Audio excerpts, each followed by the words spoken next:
नाज़रीन, ईद आने में अब चंद रोज़ ही रह गए हैं। कोरोना की वबा पूरे मुल्क में फैली हुई है। रोज़ाना की बुनियाद पर हम देख रहे हैं केसेस बढ़ रहे हैं। दूसरी जानिब ज़ाहिर आम डेवलपमेंट भी हो रही हैं। आज शुगर कमीशन की अपनी रिपोर्ट तैयार कर ली गई है और कल बताया जा रहा है कि FI के सरबराह वाजिद ज़िया वफाकी हुकूमत को रिपोर्ट पेश करेंगे। लेकिन ज़ाहिर है ये रिपोर्ट पहले लीक हुई मीडिया पर, उसके बाद इसका काबीना में जिक्र किया गया और ये कहा गया कि रिपोर्ट खुद हुकूमत ने ही जो है वो लीक की है, इसका फ्रांसिक होगा और कैफरे किरदार जो लोग हैं जो भी इसमें मुलव्विस हैं उनको कैफरे किरदार तक पहुंचाया जाएगा। अब ज़ाहिर है जो रिपोर्ट में नाम है वो नाम सामने आने के बाद अब हुकूमत क्या करेगी, वज़ीर आज़म इमरान खान क्या करेंगे। वज़ीर पंजाब उस्मान बुज़दार ने भी अपने बयानात रिकॉर्ड कराया FI के सामने। असद उमर साहब भी पेश हुए, उन्होंने भी अपना बयान रिकॉर्ड करवाया और ये कहा वज़ीर पंजाब ने कि सब्सिडी की मंजूरी काबीना से मंजूरी लेने के बाद दी गई। ऐसा नहीं है कि सब्सिडी पहले दे दी गई और बाद में काबीना से मंजूरी ली गई, अपने बयान में उन्होंने कहा। तो ये तमाम तरह सूरत हाल है। अब सूरत हाल के पेश नज़र ये देखना होगा कि कल जब वो ये रिपोर्ट जिसकी प्रिंटिंग की जा रही है और ये कल रिपोर्ट पेश की जाएगी तो उसके बाद क्या होगा, क्योंकि बार बार यही सवाल किया जा रहा है। कल शिबली फराज साहब से भी सवाल किया गया तो उन्होंने कहा कि मीडिया भी देखेगा और तमाम लोग देखेंगे कि हम सिर्फ ये नहीं कहते कि रिपोर्ट पहले भी नहीं बनी इस तरह की, एक्शन भी होगा, रिपोर्ट भी सामने आएगी और तमाम लोग जो उसमें होंगे उनके खिलाफ एक्शन भी होगा। तो ये सवाल है आज का और इसी पर हम बात करेंगे। मैं मान देती हूँ हमें कराची स्टूडियोज़ में ज्वाइन कर रहे हैं सीनियर सहाफ़ी तज़ियाकार नज़ीर लगारी साहब। लगारी साहब बहुत शुक्रिया आपका। और ब्यूरो इस्लामाबाद गुलाम मुर्तज़ा भी हमारे साथ मौजूद हैं। लेकिन मुर्तज़ा, सबसे पहले मैं आपसे अपडेट लूँगी।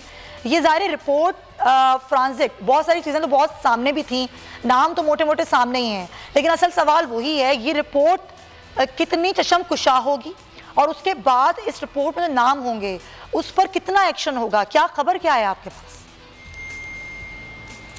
बिस्मिल्लाहिर्रहमानिर्रहीम, बहुत शुक्रिया जी। ये ज़राए से ही खबर है कि ये मुकम्मल हो चुकी है रिपोर्ट और जो अभी तक की फाइंडिंग्स हैं उनमें 2-3 मैटर्स जो हैं उनके ऊपर बात की गई है, खुल के बात की गई है। फर्स्ट मैटर जो था वो सब्सिडी का है कि इसमें जो ज़िम्मेदारान हैं वो पंजाब से ज़िम्मेदारान हैं जिन्होंने ये सब्सिडी जो है वो दी है। लेकिन उन्होंने जो सवालात उनसे पूछे गए थे उन सवालात में उन्होंने बताया कि ये सब्सिडी जो है वो ECC की जो परमिशन है उसके ऊपर दी गई है। दूसरा सवाल जो था वो ये था कि निजी सेक्टर को क्यों इजाज़त दी गई जबकि हमारे पास ट्रेडिंग कॉरपोरेशन ऑफ पाकिस्तान पहले से मौजूद है और किसी भी तरह की हम जो शुगर है उसको या किसी भी कमोडिटी को हमने अगर इंपोर्ट करना है या एक्सपोर्ट करना है तो वो हम थ्रू TCP करते हैं। तो क्यों TCP के ज़रिए से नहीं किया गया और किसने ये लफ्ज़ समरी में डलवाया कि प्राइवेट सेक्टर जो है वो they are allowed to export sugar.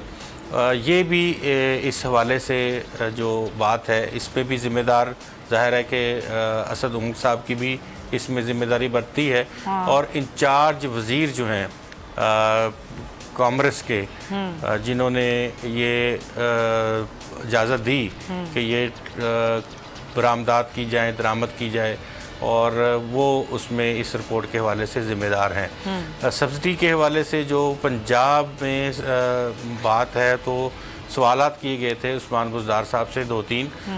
उन सवालात में उन्होंने इस रिपोर्ट को डाइवर्ट हुआ है सिलसिला ना इनका इस रिपोर्ट के बाद। यानी कि उनकी बात के बाद वो कुछ इस तरह से था कि उनसे ये सवाल पूछा गया था कि आपने कहाँ से ये सब्सिडी जो है वो किस तरह से मैनेज किया, आपने कैबिना को इत्मीनान में नहीं लिया, उनको नहीं बताया गया, बल्कि जब कैबिनेट इजलास हो रहा था तो वहाँ पे ये जो सिलसिला है वहाँ पे आया और उसकी मंजूरी आपने वहाँ से ले ली। तो उन्होंने फिर एक ब्यूरोक्रेट, सीनियर ब्यूरोक्रेट हैं, उनका नाम लिया है। कि उन्होंने उन्हें पैगाम दिया था इस हवाले से कि आपने ये काम करना है और उनको आगे इस बात का जो जवाब है वो भी उनसे पूछा जाए कि उन्होंने ये इस तरह का जो मैसेज है वो कन्वे किया था।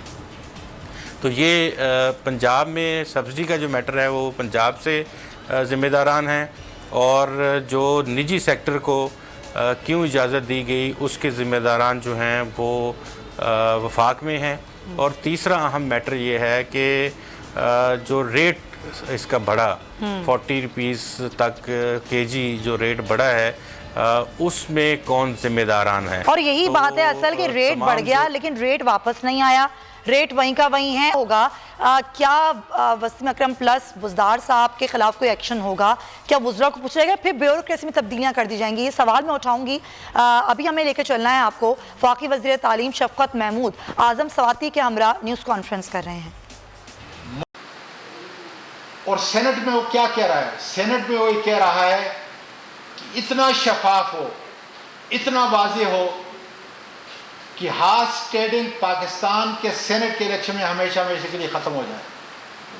और मैं आपके नाजरीन की तवज्जो इस जाना मबजूर कराऊंगा कि खाली KPK के अंदर देखें, जमात का नाम नहीं लेता, उसके 3 MPA थे।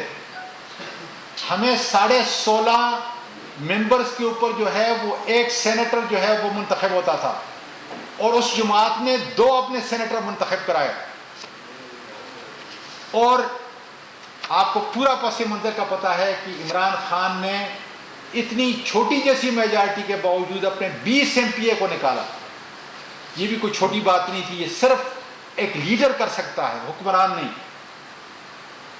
आज हम अपने आइन के अंदर प्रपोज कर रहे हैं, एक्ट के अंदर आइन के अंदर, अच्छा ये आइन का 59(2) में, जिसमें प्रोपोर्शनल रिप्रेजेंटेशन है और नॉन ट्रांसफरेबल वोट और सिंगल ट्रांसफरेबल वोट है। और दूसरी सेक्शन है 226 की, कि जिस तरीके से हम ये प्रपोज कर रहे हैं और ये बिल कॉन्स्टिट्यूशनल अमेंडमेंट की सूरत के अंदर जो है पार्लियामेंट के सामने पेश कर रहे हैं, कि जिस तरीके से CM का, चीफ मिनिस्टर का सामने सबको पता होता है किसने वोट दिया है, या प्राइम मिनिस्टर का, बिल्कुल इसी नहज पे आपका सेनेट का इलेक्शन जो है हो जा रहा है, ताकि हॉर्स ट्रेडिंग हमेशा हमेशा के लिए जो है दफन हो जाए। ये है लीडरशिप और ये है विजन। दूसरा हम ये कर रहे हैं कि हम बायोमेट्रिक के जरिए, ताकि किसी आदमी को कोई शक न हो। आज देख रहे हैं कि एहसास प्रोग्राम के मुताबिक आपका कितना ज़बरदस्त जो है बायोमेट्रिक के ज़रिए, और बिल्कुल मेरा ख्याल है चंद लोगों का जो है वो नहीं हो रहा। इसके अलावा जो है एहसास प्रोग्राम के मुताबिक बायोमेट्रिक से जो रिज़ल्ट आ रहे हैं। आज आज़म सवाती न्यूज़ कॉन्फ्रेंस कर रहे हैं, आपने मुलाहिजा किया। तो वापस आएंगे अपने शो पर, और जिस तरीके से सवाल जो मैं उठा के गई थी लगारी साहब से पूछूंगी। लगारी साहब, इससे पहले भी हमने देखा जब से ये हुकूमत आई है ब्यूरोक्रेसी में अखाड़ पिछाड़ हुई, काबीना में अखाड़ पिछाड़ हुई। बुज़दार साहब अपनी जगह हैं, उनकी परफॉर्मेंस भी सबके सामने है। फिर ज़ाहिर जहांगीर तरीन का नाम कई जगह सामने आया। वही बार बात की, जो शुगर की जो प्राइस थी वो बढ़ी तो ज़रूर लेकिन कम नहीं हुई, फ़ायदा जिसको पहुंचना था पहुंच गया। सवाल मेरा वही है कि जो लोग मुलव्विस हैं, क्या उनके खिलाफ एक्शन लेगी हुकूमत, या फिर वही ब्यूरोक्रेसी में तब्दीलियां कर दी जाएंगी? मेरे ख्याल में एक तो ये कि पॉलिटिकल लोगों को हाथ नहीं लगाया जाएगा। अच्छा, कौन है जिसके अंदर हिम्मत हो कि हाशिम जवां बख्श से पूछे? कौन है जिनके अंदर ये हिम्मत हो कि जहांगीर तरीन से बात करें? तो ये तो रियासत मदीना बनाने की बातें थी। रियासत मदीना की बातें भी होती हैं और ये काम भी होते हैं। ये ऐसा नहीं है, ये ख़ुद ये बातें करके किसी हद तक एक फंसने की बात की है, लेकिन वो कभी भी नहीं फंसेंगे। वो अच्छा। एक ज़ोर और ज़बरदस्ती के साथ, एक और लफ्ज़ भी होता है लेकिन मैं उसको इस्तेमाल करने से एहतियात से काम ले रहा हूँ।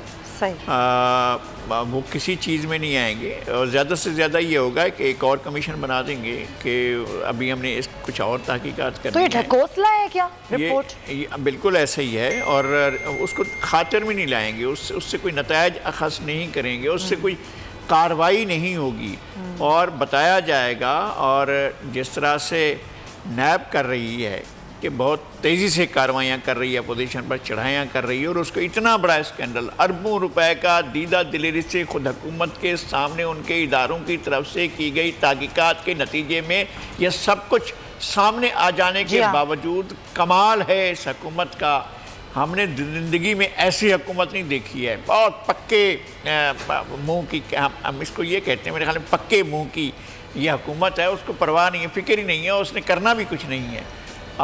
करने वाले शायद बाद में आकर करेंगे, या किसी की हिम्मत होगी तो कभी करेंगे, लेकिन अभी इनमें से किसी का कुछ। लेकिन लाल साहब, ये आप कह रहे हैं, कल भी शिबली फराज साहब से सवाल पूछा एक रिपोर्टर ने, तो उन्होंने यही कहा कि आप मीडिया वाले भी खुश हो जाएंगे जब ये रिपोर्ट आएगी और फिर एक्शन होगा तो आप ही लोग तालियां बजाएंगे। है ज़िया-उल हक के काम हम देखते थे, हमारे पास और ऑप्शन नहीं होता था, रो सकते नहीं थे, इसलिए हम खुशी होते थे।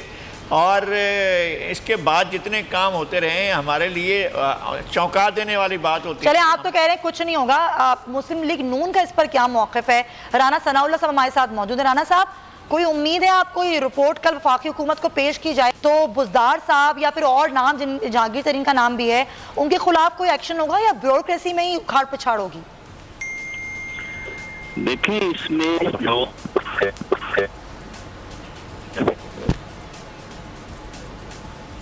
में, क्योंकि इसमें असल जो मामला है वो एक्सपोर्ट की इजाजत, एक्सपोर्ट जी। राना साहब, आपकी आवाज़ हम तक नहीं पहुंच रही और वो बड़ी ज़रूरी है, आपका मौक़िफ़ बड़ा ज़रूरी है। तो हम रिकनेक्ट करते हैं, फिर आपसे बात करते हैं। मुर्तज़ा, ज़रा मुझे ये बता दीजिएगा, अंदर की खबर क्या है? ये रिपोर्ट आने के बाद कोई हलचल मचेगी या फिर वही बात जो लगारी साहब कह रहे हैं, एक कमीशन फिर दूसरा कमीशन? इस मामले में जो इस वक्त तक की खबर है वो यही है कि एक या दो लोग जो हैं वो स्केप गोट इस दफ़ा बनाए जाएंगे चीनी के मैटर में। अच्छा। लेकिन शायद वो पूरी तरह से रेलेवेंट लोग जो हैं वो ना हों, जिनकी जिस तरह से लगारी साहब ने फरमाया वो बात अपनी जगह पे बजा है, लेकिन इस हवाले से जो चीनी का मामला है, आप कह रहे हैं कि दो लोग कुर्बानी का बकरा बना रही। टू इंटरप्ट यू मुर्तज़ा,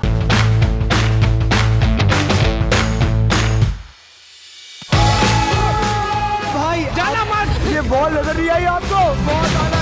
इस्लामाबादी का जीत गए 10 लाख रुपए थे पूरे।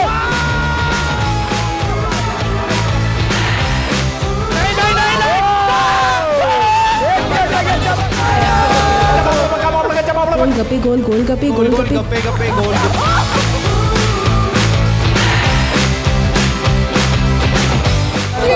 नहीं, मेरी बात सुनो, ठोको यहाँ ठोको। अरे दानिश का शो है यार, तुम तो ड्रामा कर रहे हो बीच में यार। पकौड़े दे आप मुझे। हाथ ऐसे करना सोशल डिस्टेंस नहीं होता, दूर होना होता है। जीत गए।